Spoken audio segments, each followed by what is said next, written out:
একজন বাঙালির নাম শুনলেই ব্রিটিশ অফিসারদের হাত কাঁপতে শুরু করত, কারণ এই মানুষটা একাই পুরো ব্রিটিশ সরকারকে চ্যালেঞ্জ করেছিলেন। তিনি ছিলেন বাঘা যতীন, একজন সাধারণ মানুষ নন।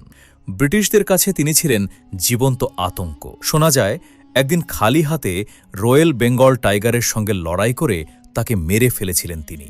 সেই থেকেই নাম হয় বাঘা যতীন। কিন্তু আসল ভয় ছিল অন্য জায়গায়। তিনি গোপনে বিপ্লবীদের নিয়ে ব্রিটিশদের বিরুদ্ধে যুদ্ধের পরিকল্পনা করছিলেন।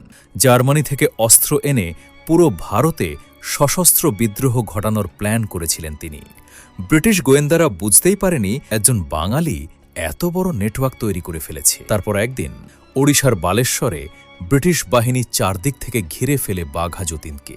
সংখ্যায় কম, অস্ত্রেও দুর্বল, তবুও ঘণ্টার পর ঘণ্টা লড়াই চালিয়ে যান তিনি। শেষ মুহূর্তে রক্তাক্ত অবস্থায়ও তিনি বলেছিলেন, আমরা মরব কিন্তু দেশ জাগবে।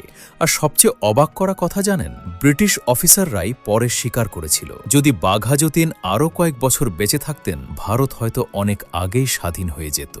কিন্তু প্রশ্ন হলো, এত বড় বীরের নাম আজ ইতিহাসে খুব কম মানুষই কেন জানে?